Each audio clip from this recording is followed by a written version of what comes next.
It's me, Jojo.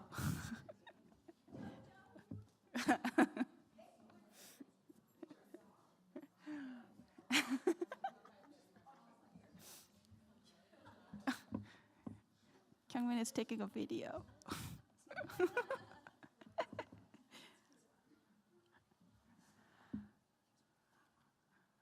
I think we're good. Kevin, we're good? All right.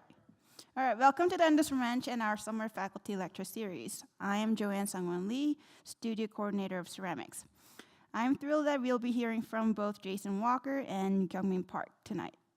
I want to also welcome our virtual participants watching tonight, as well as our Board of Trustees and National Council. Thank you for your support.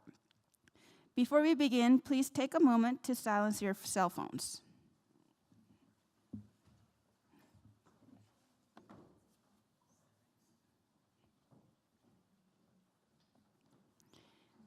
I would also like to remind everyone, never mind, we did the orientation already, sorry. I want to start by recognizing that the Industry Ranch campus resides on a traditional ancestral territory of Ute people who called the Roaring Fork Valley and beyond home for over 800 years. Through our mission to promote a wide range of arts, cultures, and voices, we commit to partner with and honor the indigenous ancestors and residents of this sacred land where we learn, work, and create. Tonight's program will consist of 2 faculty lectures followed by a Q&A. First, it's a pleasure to introduce Jason Walker. Jason Walker lives in Utah, where he is an assistant professor of ceramics at Southern Utah University. He earned his MFA from Penn State University and has shown extensively nationally and internationally. His work is included in museum collections including the Carnegie Museum, the Fine Art Museum of San Francisco, de Young, and the Renwick Gallery of the Smithsonian American Art Museum. Please join me in welcoming Jason.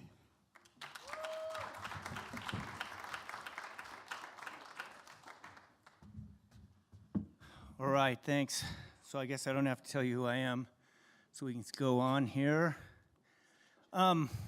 I grew up in Pocatello, Idaho. It's the southeastern part of Idaho. And then, like was said, I went to Penn State University for grad school. After that, I moved to California.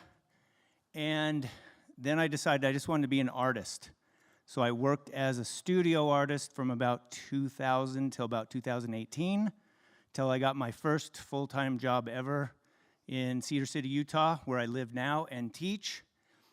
I primarily make ceramic sculpture with porcelain, because it's a white clay which accepts color and underglaze well, and then I paint on the surfaces of the clay using a ceramic technique called underglaze. So it's all additive. I don't do any sgraffito or scratching, and sometimes I incorporate some glaze. And like with this piece, I glazed some parts of it and then sandblasted it to get the shine to go away. I also make some functional things, some cups where I'm a little looser with the drawing, and then it's some of them that I get a little more intense on. And sometimes I throw some things and then paint on those too. I have a disease. I just love to paint and draw on things, right? Especially ceramics. I've started doing some painting as well, a little bit in the last couple of years. These aren't that big. They're like 6 feet by 4 feet. And I just love trees for their sense of mortality or survival and time, right? And maybe it's just because I'm getting older too. Who knows? All right, so what is my work about? My work has kind of evolved around this one question that I investigated long ago, like, what is nature, right? If I say that word, what image comes to your mind, right? Is it a leaf, a mountain, a landscape, the wind, right? So what does this word really mean? Because I was sort of a young, ideal artist. You know, I wanted my work to be inspired by nature, but then I kind of couldn't explain what that meant. So through some investigation, I found nature can be explained in kind of 2 ways. primarily, right? So one is that everything comes from the planet, so everything is sort of natural, right? Including a nest built by some wasps, right? Or a house, a nest built by birds, right? Or even a house that is built by human beings. This could be natural, right? It's all just an organism that goes out and finds materials in their environment and brings them back and reorganizes them into something else, right? So, and I think that's much more of maybe an Eastern sort of take on this idea of nature, right? But I looked long ago, I looked in this thing called the Webster's Dictionary, right? And now I've Googled it too, and that's interesting. And so if you do that, I find that keeps coming up this definition that says, nature is something in its essential form, untouched and untainted by the hand of a human being, right? And to me, that's interesting. And it kind of, I felt like that definition equated to the culture that I grew up in a little bit more, right? If I told that definition to my mom, she'd probably agree. Yeah, nature's over there and human world is over here, right? But what that definition does, and what by looking at it a little further, is it sort of excludes us from being natural or being part of nature, right? It says it right in there. If we touch something, then perhaps it's not natural anymore, right? In a sense. And so I thought, wow, this is really weird. How did we get to this point as a species, as human beings? Why do we perceive nature this way? That like it's over here and we're in here, and there's two different camps. And I think technology is the one thing that has sort of influenced our perceptions of ourselves greatly, right? Because if you think about technology and the tools that we use, like a bike, I love to ride bikes, right? I love to go bike packing, and 60 miles on a bike is something very different than 60 miles on a car, right? So if I'm on my bike using that technological tool, my perception of time and space is way different than it is if I'm in a car, right? 60 miles, you might say, oh, that's an hour. 60 miles on the bike is like, well, it's a good day, right? If I can even make it. Depends on if there's some hills, right? So this kind of idea led me to start combining these kind of biologic forms, lots of animal forms, with these kind of technological parts and implements, right? This one's called whirling disease. This one's called the seagull in the desert. And most of my work, the scale is about, 15-inch cube, right? Some get a little bigger. Like this one's a little taller than that. And I used to take a lot of my imagery, and my work kind of was influenced by my quotidian life, right? I felt like my everyday experience informed my perceptions more than anything else, right? And so I wouldn't take anything from around there. But then finally, I thought, maybe that's just too limiting, and maybe I need to do an exploration somewhere. So I decided to start taking these trips, and this is one of the first trips I took. I went to a place called Escalante Grand Staircase, which I live really close to this now, which is really nice.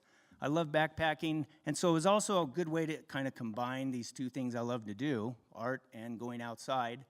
And so I backpacked here for about 2 weeks, just with a sketchbook and a camera, digital camera, and just collected imagery, right? Anything I saw that I thought was interesting. But I specifically chose this place because it kind of encapsulates a Western perspective of the ideals of wilderness, or what we would classify as nature in a sense, right? And then I sort of borrowed this idea. I love these old paintings from the Hudson River School, right? Just the detail and the landscape and the fact that the idea behind it too. It's like, they've always painted these grand, like nature or God is grand and great, and then humans are this little tiny small element, right, in the big picture, right? And that idea of manifest destiny. And so then I went back to my studio and created a body of work to try to illustrate the changing perception of nature from the culture I grew up in. Because this is also kind of a reflection of myself, of like, why do I perceive nature this way, right? And so this piece is called Manifest Destiny, right? Using the rabbit form for its fecund properties, right? Where there's one, there's usually two, and where there's two, there's usually 20, right? And that idea, because back then with this old Manifest Destiny idea, this is when nature wasn't necessarily a place people would go to renew their spirit or that it was more of a place to be conquered and taken, right? Which we did, kind of, right? This piece is called Flash Flood. I think this piece is about 19 inches tall. Tell me if I'm going too fast. I haven't done this for a little bit, so I'm concerned I will go too long, right? This piece is called Mechanized Life. I was reading some books by John Muir, and in one passage, he was arguing for to set aside Yosemite National Park as a national park. And in this passage of this letter he was writing, he said, humans need wilderness areas to escape the mechanized life of civilization, right? And I liked that idea of mechanized life. So I made a group of pieces that kind of were around that idea, right? And so after that first trip, I had so much fun that I decided I need to do kind of the opposite of what I did. And I need to go to what I call the landscape of technology. And I went to a very large urban area. For this body of work, I went to Seattle. I was living north of Seattle in a town called Bellingham, where I lived for about 12 years when I was working. And so I went down there, I took my bicycle, I rode around the city, and did the same kind of thing. Just the weirdo sitting on the side, doing some sketching and taking photos of the city and people walking by, right? And this piece, I made a body of work that I called My City Animals. This one's called We Burn Things. That's what we do. This one's called Bird's Eye View. I sometimes incorporate non-ceramic materials with my work as well. Like in here, we have some concrete, and then I polish it or sand it. But I want that material to be salient to the concept that I'm working with as well, right? So after I did these first two big bodies of work, with the first two trips that I took, I started to see that nature and culture weren't as diametrically opposed as I kind of thought. In a sense, they have almost this symbiotic relationship, or they're more of a dichotomy, right? Where culture is kind of the thing that has given me my sort of appreciation and perceptions of nature, right? And kind of vice versa in that realm, right? And there's a lot of gray area where those two things exist together, right? Like right now, perhaps. So after that, I do these trips now a lot. For another body of work, I went to like Chicago, and I did a big backpack trip in Yosemite. This piece is called Standing in the Grass. I think it's about 19 or 21 inches tall, something like that. I use porcelain, and it's a real pain in the ass to work with, so things can't get real big. It's hard to make things giant, but it's kind of good because otherwise it'd take me all year to make one piece, right? This one's called Wild Ones and Zeros, kind of a play on the fact that I still don't understand how ones and zeros are making this image appear right now, right? And I'm using the bear form sort of as a symbol of wild, right? Where there's usually bears, there's usually not a huge civilization. We don't necessarily seem to get along real well with bears, especially grizzly bears. Who knows? Here's one of the first pieces I incorporated a human face, an actual human, in the drawing. Because forever I just wanted my pieces to imply humanness through maybe personification of the animal forms or things of that nature. And so then it was the conundrum of, well, if I put a human in there, what is it a man? Is it a woman? Is it non-binary? Is it clothed? Is it this? Is it that? So I thought, I'm kind of exploring my own perception, so self-portrait might just be the best way to go, right? This piece is called Standing in My Concrete Shoes to Sniff the Flowers I Offered a Crust of Bread to John Muir. Right? And then I kind of changed gears a bit. People started to tell me how they were noticing like maybe an ecological or an environmental theme that was running through my work, and that wasn't necessarily intentional, but I guess when you're starting to play with technology and images of landscape, it kind of happens. And so I kind of consider myself ecologically minded, so I kind of embraced this. And I also, at this time, I had some small children in the house, and 2 daughters. And so this idea of global climate change was really on my mind, and so I made a whole series of work sort of around that topic. And this one's called Expecting, right? Using the penguin, sort of the poster boy for global climate change. It's a real. And I've been fortunate to be able to travel a bit in my career. I've been to China about 4 times. It just happened. I wish I'd have known. I would have studied Mandarin. And I got, on one occasion, I usually go there. I would spend about 6 weeks and work. And at one time, I got to work in this big tile factory where they make huge tiles out of porcelain, which is something I could not do here, right? So I had a bunch of tiles fabricated, and then I shipped them home. And while they were coming back, I was playing with a new technique called China painting, where you paint on an already glazed surface, and then you have to refire the piece again, right? Because the tiles I had made, I had them fired all the way to vitrification, so they were matured, right? And then they shipped home. So then here's one. They aren't super big, right? But they're about 40 inches by about 20, I think, something like that. And then I incorporated some stuff. This one's called Blind Admiration, just sort of about, I feel that in a way we're pursuing our technological pursuits with this sense of blind admiration, right? It's just everything's good, the blinders are on, and we don't stop to necessarily consider the implications of what we're doing sometimes. So here's some details. Baby birds. Again, I had 2 small children, and so I think that's where these baby birds kind of came from, in a sense. But I like them for their vulnerability, too. Baby birds are just very vulnerable. Then sometimes my work will enter into more political, social commentary.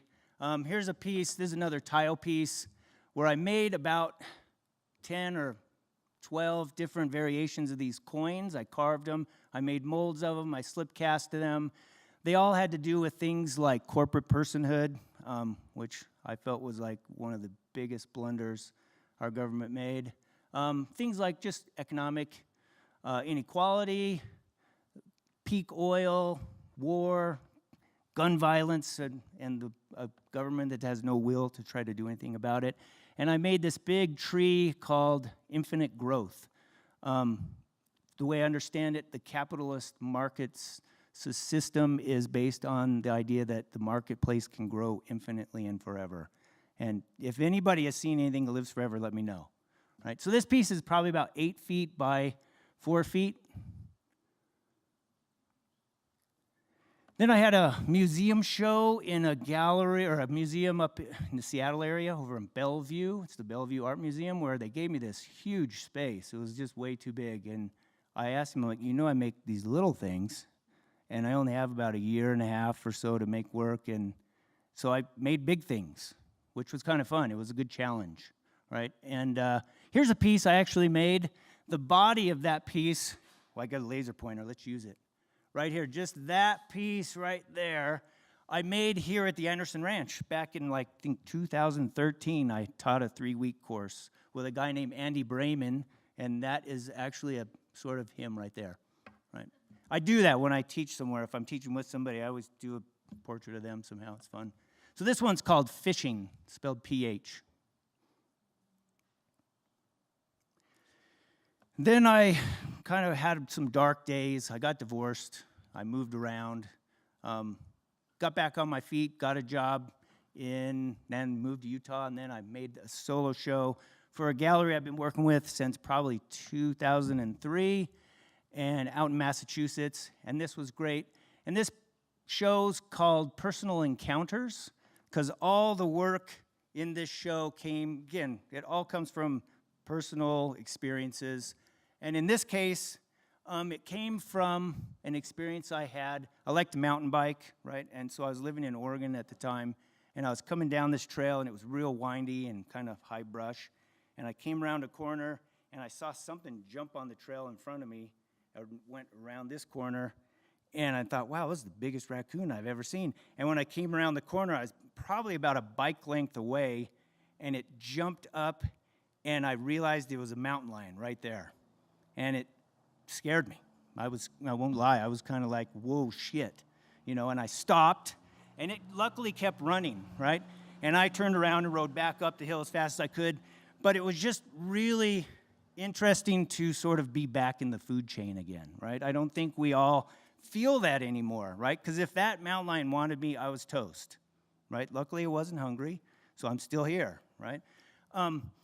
And so, but beyond that, I wanted this show to kind of be about that corporeal experience that I think is starting to disappear in human life, right? This idea that we are mortal, right? And we have bodies, and one day these bodies will expire. And I think that's the one thing, the one constant that kind of connects us to this idea of nature, the thing we'll never be able to change, right? Because I think a lot of the way we perceive nature speaks a lot volumes about the way we just perceive ourselves, right? This one's called Nesting with the Socials. This one's called Precipice, right? So again, playing with this idea of the mediated experience versus the bodily. So I'm trying to sort of play with that a little bit. This one's not that big, right? Maybe 13 inches tall. This one's called U-turn. And there you have it. One more, two more, another mountain lion. So this is one of the first pieces also, just on a technical note. I wanted to make some pieces using only the slip casting process. And so I carved the body of this form solid. I made a bunch of molds. That's the way I could do variations of it, right? So I think I've done 3 variations of this mountain lion form. And there you go. Wow, I went really fast, didn't I? Any questions? Okay. Thank you very much.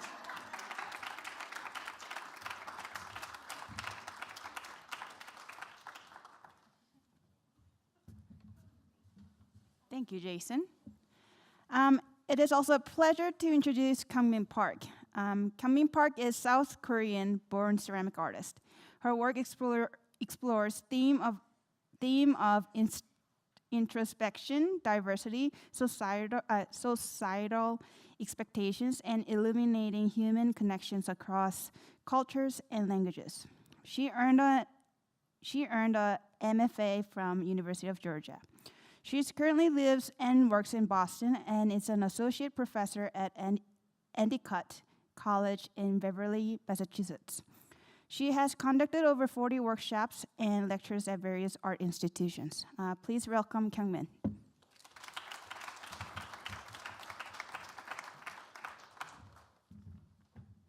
Hello. I knew that I'm gonna suffer with the time difference. So I normally just do the free speech, but like this today I wrote a script because it's basically 9 p.m. No, 9:23 for me. So let's do this. We'll do it again. Hi, my name is Kyungmin Park. I'm a ceramic artist, educator, and storyteller working primarily in figurative sculpture.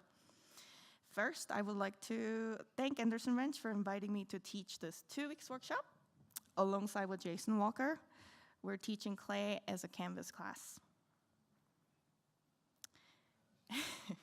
This is one of my very first drawn language. Although I couldn't yet write perfect Korean, I was able to draw a happy family. As a child, I also had many imaginary, non-human friends I invited into my world to share secret with. I grew up in South Korea and had a very focused art education from a young age. I went to an art high school. I spent most of my time drawing, painting, and mastering basic techniques. I only started working with clay later, but I believe this early training built the foundation for my visual language. I moved to US on January 6, 2006, which is the title of this piece. A date I will never forget. I was 20 years old and didn't speak English fluently. Back home, I had been an outgoing, expressive person, just like now. But here, I became quieter and more observant, like a child learning to understand the world without words. This change in how I saw the world pushed me to communicate differently. I started to speak through my artwork, and clay became my second language, actually third language, one that felt deeply personal and universal at the time. My early work from undergraduate and graduate school were visually quiet, minimal in color and form, but emotionally I was processing a lot. Because I struggled to express myself fluently in English, I became highly sensitive to things that body language, tone of voice, and the subtle changes in people's expressions. I observed how others interact and listen more than I spoke.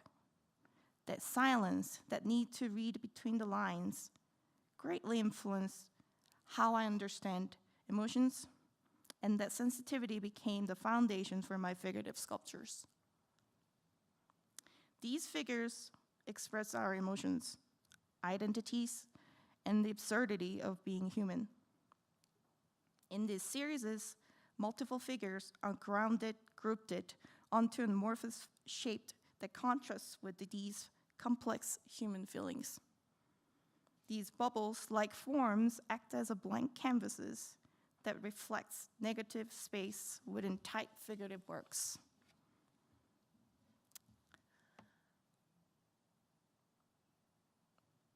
Some of my work includes not only human figures, but animals as well, ranging from my own dog to characters inspired by cartoons and children's stories. I was happy to see yesterday that somebody also inspired by a Dumbo. This was actually from a Dumbo as well. I often also revisit certain narratives, creating variation of the same sculpture to explore the story from a different angle or emotional tones. And of course, I will need to talk about myself. I can share very personal stories with you through my visual language in a subtle way. This one is titled, "Hello, my name is Gina Park," because some people could not say my name. And I don't want to go to a coffee shop and spell my name every and each time. So Gina is my confirmation name. So yeah. But if you call me Gina, I will never turn around. Sometimes space also becomes a major influence on my stories that I want to tell. I want to speak. I used to create work only rarely to express my concerns and resistance towards political or social issues. However, during the COVID era, just like any other artist, that have changed. I have come to recognize who I am and how people perceive me based on my appearance and nationality. And during this time, I have recurring motifs, including image of apples and panda bears. Apple was the first English word that I learned, alphabet A, marking the beginning of my journey in a new language and a country. In Korean, sagwa means both apple and apology, a word I found myself quietly longing for in fractured post-pandemic world. The apple also echoed the biblical fruit of good and evil, symbolizing the burden placed on women. In my sculptures, it became a symbol of memory, guilt, and silence resilience.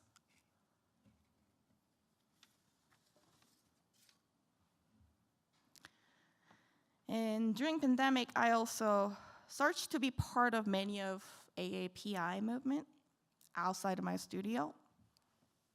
And in my own home studio, I was creating my own emotional supporting cups, just like my childhood memories. And post-pandemic, I honestly felt lost in art making practice. I felt lost. I needed to find a reason to keep creating art. And luckily, I was invited to create a life-size sculpture for a group exhibition at the Clay Studio in Philadelphia. Making a 5-foot-tall sculptures in a home studio and then driving the leather hard clay sculpture for 40 minutes to the kiln to fire it was physically and mentally challenging for me and for my poor husband. Thank you, Matthew. Uh, but the effort was rewarding, and I felt I had discovered my artist's voice. I realized the most honest way for me to exist in this world is by continuing to express myself through making and sculpting. So after creating the first stacked figure, I have spent the past 2 years making multiple larger stacked sculptures. This work was part of the two-person show in LA with a Lush gallery. So my latest exhibition that I want to talk about was a two-person show at the Korea Society in New York City, an organization dedicated to promoting Korean culture and encouraging cross-cultural dialogue. This series of work deeply connected with me, my ongoing exploration as exploration of identity as a Korean immigrant. Through these sculptures, I explored personal memories, cultural symbols, and the process of reconnecting with my roots.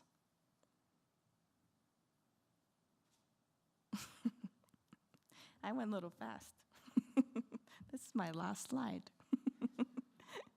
In addition to my studio practice, I teach ceramics at Endicott College in Massachusetts. Teaching became an essential part of who I am. It keeps me curious, grounded, and constantly learning. It also allows me to mentor and support the next generation of makers.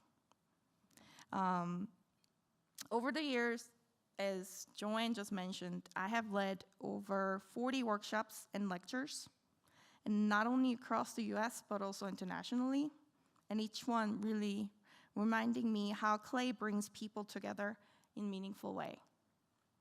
Clay became my voice when I didn't have words. It allowed me to process, to reflect, and to connect with myself and with others. Sharing this journey with you today was my pleasure, and it also means a lot to me.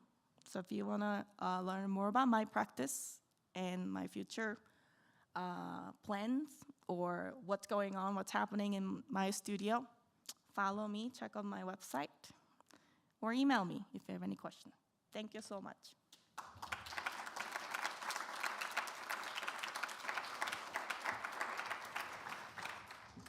Thank you, Kyungmin. All right. Does anyone have any questions for both of them? All of them?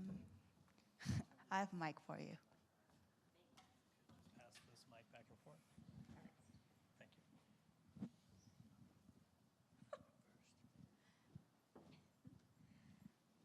Hi, thank you so much for the talk. I have a question for both of you, and it's basically the heart of what your workshop is about, maybe this 2 weeks, and that is you're delving into the surface treatments. And I'm curious about are you planning those things ahead of time, essentially, with colors, or how much of it is spontaneous and how much of it is, really planned? Or are you letting yourself kind of be lost in the surface treatment as you go and make it up? Well, I think for me, I cannot work multiple in my studio. So I'm a planner. So when there's an invitation or if there's a show deadline that I have to meet up, I'll think about the subject that I have to create it and the narrative that I'm going to put through my work. So I will plan on the form. And then once the form is ready, then what I actually do as a South Korean born person, I use Samsung, I don't use Apple. So I will take a picture of my sculpture, and I even plan what kind of colors and patterns or designs will go on to my sculptures. And then according to plan, I'll pick the color choices with my underglazes or glaze palette, and then I will apply. So for me, I'm super planned out everything. So yeah, that's why I guess I mean, this probably is like everybody's problem as a clay artist. When you open the kiln after glaze firing, you're like, oh shit. Always tell them, like, this is like opening a Christmas present. You know, you open it up and then you get a lot of socks. But if you really think of it, socks is what you really need, you know? So all this failure will teach you something. But then I found that using underglazes, you know, or commercial glazes get me like less risk, you know? So yeah, that's what I do, super planning. Mine, I know it probably looks like I plan it out a lot, but I sort of, sometimes I have an image that I want to use two-dimensionally, and then I sort of have to figure out a form to put that on that will sort of create the narrative I'm getting at. And sometimes I just have a form I know I want to make, and I just make it, and then I'll just stare at it like it's a blank piece of paper for a long time and try things and then kind of figure something out.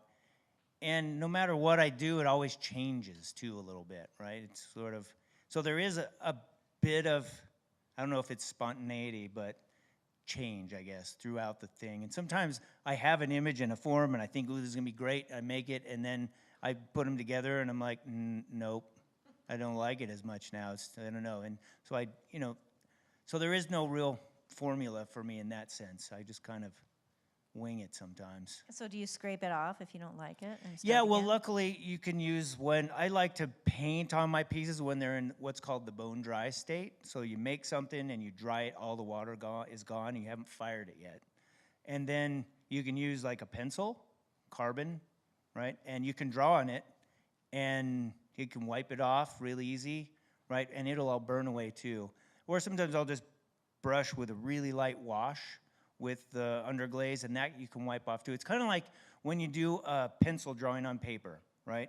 You can erase in the beginning a lot, and then there comes a point in the drawing where if you build up enough value and then you go and erase, you kind of smudge things, and then forever it's kind of smudged. And so it's about the same, right? So I can kind of play with it that way with imagery sometimes, right? Does that make sense? Sure does. Thank you. Awesome. Thank you. Great questions. Other questions? Thank you both. I've really enjoyed being in the workshop with both of you. I have a question for Jason specifically.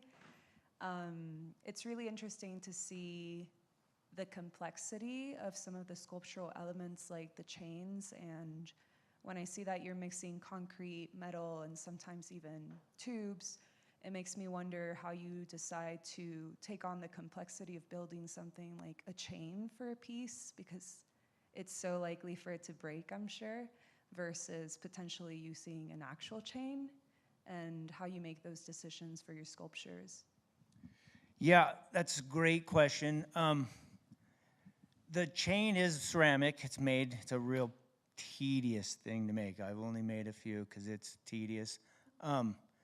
But I'm dealing with this idea of perception, right? And so the idea of trompe-l'oeil, in a sense,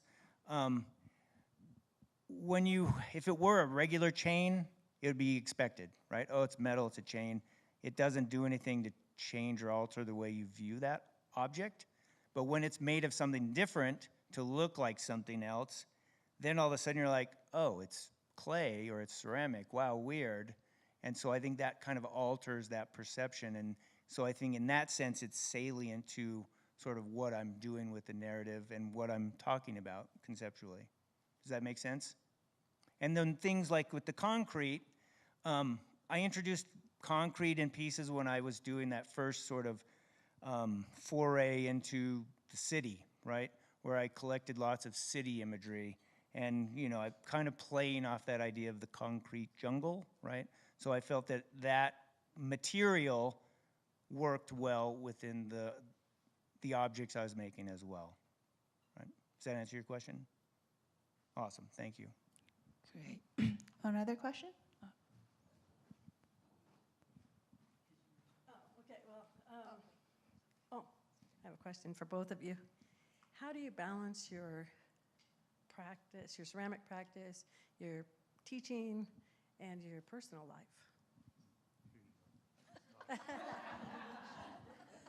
Whoa. I have very supportive people around me, I have to say. I knew that I could not be a 24/7 studio artist. Sure, I am dedicated to my own studio practice, but I found more meanings in sharing and being in the community. To do so, I thought teaching was my way of serve the community. So early on, I think I was teaching ever since I was 19. So that was very, I'm a planner. I was like, I want to teach. I was like pursuing that. And then I got lucky that I landed in a teaching position where I have so much support from school. I'm the one and only superwoman in the department that I have to do everything. I love it, Yeah, sometimes I have to sit down and get inside of the kiln and fix all this wire and such, but nobody will come into me and say, Kyungmin, why did you do this, So in a way, I'm very lucky. And also, teaching at a college, we have privilege. My husband is always jealous that I get 4 months off from my work every year. And then during that time, I really go full on, really be on the studio, I'm dedicated to that. That's the time. And then even during the weekday, I think I was talking to somebody in the classroom at our workshop that I always set time for myself, because that's who I am. I have to be in the studio even during semester. And then personal life, well, thanks to my partner, who doesn't mind me being in the studio until 3 in the morning. And then he knows that I'm in it. He knows that he cannot come beyond the studio line. So really, I feel lucky to be in very supportive community and supportive partner. But I think I just know who I am and what I really need to be an artist. And then that certainty of I need to be in the studio, I need to create art, I need to teach, I need to do this. That sureness in me, I think that's what balances everything. Well, this is the age-old hard question to answer. Yeah, I mean, now, before, when I was just a studio artist, it was fairly easy, even though I've just always liked being in the studio, and I could just go in there all day, and then in the afternoon, I would kind of lose focus a bit, so that's when I'd go do something outside for a couple hours, and then I could come back and work, and and I think sometimes probably, though, I needed to get out of the studio. Like when I was in grad school, I don't think I went outside once, right? And I think it was a problem, right? But I just felt like I needed to be in there. Who knows, maybe my focus in the studio was part of why I got a divorce too, who knows? There were lots of variables, right? But now I have a very supportive wife. She knows that I just need some time alone too, because if you work 18 years or so in the studio, or if you're an artist in general, you sort of need to be comfortable by yourself, right? Because you're going to spend a lot of time by yourself. It's just the way it is. And so now I'm teaching, and so when I'm teaching, it kind of takes priority, because it's my job, right? And there's people that depend on me for the students, right? That depend on me to be there and be present. And so I can kind of schedule studio time during the week when I'm not in class, or in the weekend, right? Unless I need to do something else at the school, so that works. And then, I'm the designated cook, so I just know at around 5-ish, I'm gonna go cook food for me and my wife, and she's gonna go walk the dog. And then she'll be home, and then we eat, and then I can maybe go to the studio some more, or we hang out, right? You just find ways, right? That's all I can really say. Does that answer your question? Yeah. Great. Any more? I had a question for you, Kyungmin, but it's a real specific question. So yeah, cause I was noticing it in like, especially your stack sculptures. It's like a person at the bottom kind of the sculpture with like the dark hair, and you only see like kind of like half of their eyes and their forehead. I like you were talking about like the symbolism of certain pieces. I was wondering like the symbolism of that person, or even like the colors that you use. That's when we're talking about limitation of material.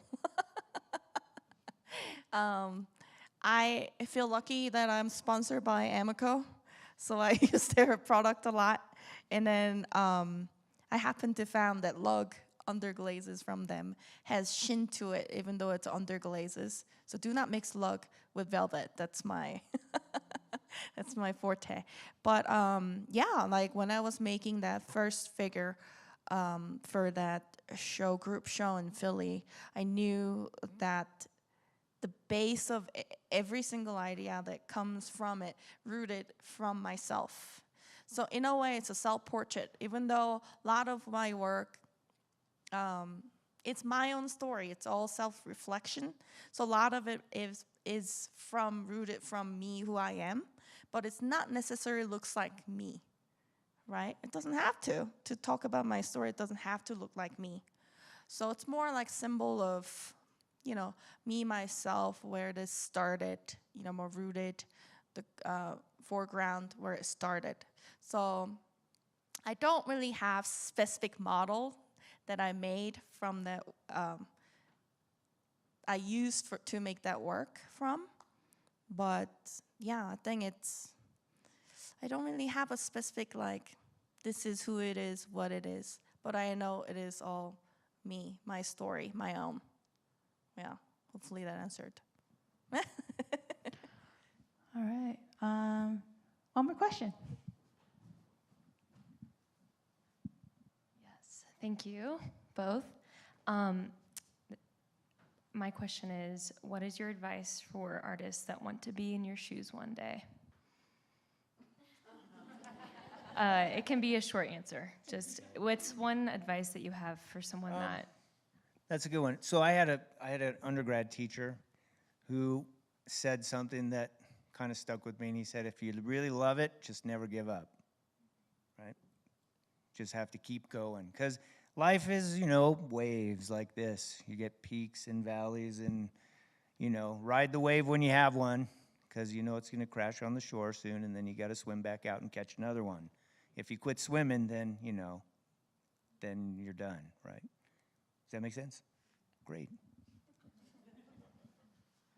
Okay. Songguyo, who also taught a workshop at the session before this, he was my graduate professor from UGA. And I'm telling you, he always say, figured it out. With thick Korean accents, he's like, figured it out. Like, that was the ultimate answers that I get, no matter what I ask. Kyungmin, figured it out. Kyungmin, figured it out. I hated it. I think one day I was like so frustrated. I wanted an answer from him. Like, I asked the question, I want an answer from you. All he said was, figured it out. And I was like, I couldn't handle it anymore. I like opened his office. I walked into it and like, what do you mean by it? That's like unheard of in Korean culture. You cannot do that to your professors. But I was like so confused, like, what do you mean by it? Figured it out. So now I graduate from UGA 2012. Yeah, he told me that I was very difficult student, one of the most difficult student, he admitted. I've been thinking about it a lot, what that means of it to you, Figure it out. What is it to you? Like, what is that? Like, ask yourself, what drives you? What makes you who you are? What is that it to you? So thank you, Songgu. I've been thinking a lot. But I still haven't figured what is the it yet. I'm getting there, but still questioning it.